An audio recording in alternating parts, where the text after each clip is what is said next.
पर दिल्ली से जहां सुप्रीम कोर्ट ने 14 विपक्षी दलों की याचिका को खारिज कर दिया, जिसमें ईडी सीबीआई की कार्रवाई पर सवाल उठाए थे। रिपोर्ट देखिए।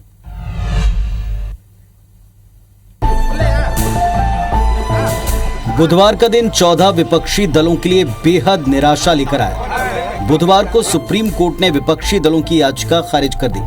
कांग्रेस समेत 14 पॉलिटिकल पार्टीज की केंद्रीय एजेंसी के दुरुपयोग संबंधी याचिका को सुना नहीं गया।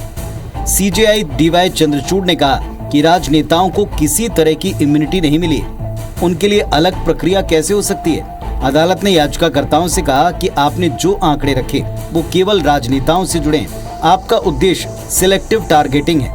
विपक्षी दलों की ओर से वरिष्ठ वकील अभिषेक मनु सिंघवी पेश हुए थे।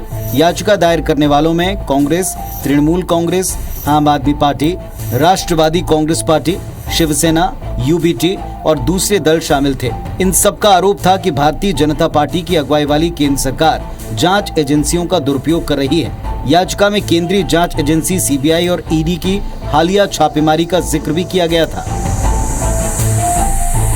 तो इस पर सियासी बयान और सियासी मोर्चे अपनी जगह, लेकिन आखिरकार वो फैसला जिसका इंतजार 14 विपक्षी दलों और केंद्र सरकार को था, वो इंतजार आज खत्म हो गया है। वो फैसला आज आ चुका है। विपक्षी दलों की जांच एजेंसियों की कार्रवाई और नेताओं की गिरफ्तारी से छूट की मांग वाली याचिका खारिज कर दी गई।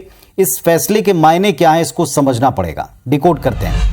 एक बात सभी राजनीतिक दलों को अच्छी तरह समझनी पड़ेगी कि भ्रष्टाचार जैसे मसलों पर किसी भी दल के किसी भी नेता को छूट मिलने के बारे में विचार नहीं होगा। ये बात समझ लेना पड़ेगी।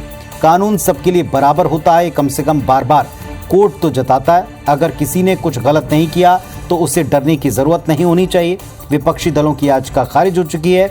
ओवैसी का इस पर कहना सही लगता है कि इस फैसले का फायदा केंद्र सरकार को मिलेगा।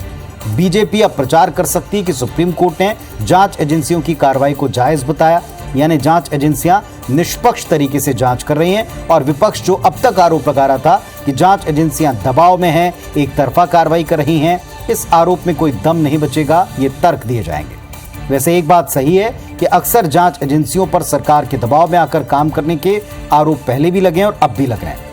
सुप्रीम कोर्ट ने सीबीआई को सरकार का तोता तक कहा था, यह भी देश ने देखा सुना है। बहरहाल हर सरकार के कार्यकाल में विपक्ष जांच एजेंसियों पर इस तरह के आरोप लगाता है, लेकिन अगर आप ट्रैक रिकॉर्ड देखें तो हमारे देश की जांच एजेंसियां बेहद पेशेवर तरीके से काम करती हैं। हाँ, उनका क्या राजनीतिक इस्तेमाल नहीं होता, ये जरूर अपने आप में एक शोध का विषय हो सकता है, या कम से कम इन गंभीर आरोपों के बाद होना चाहिए।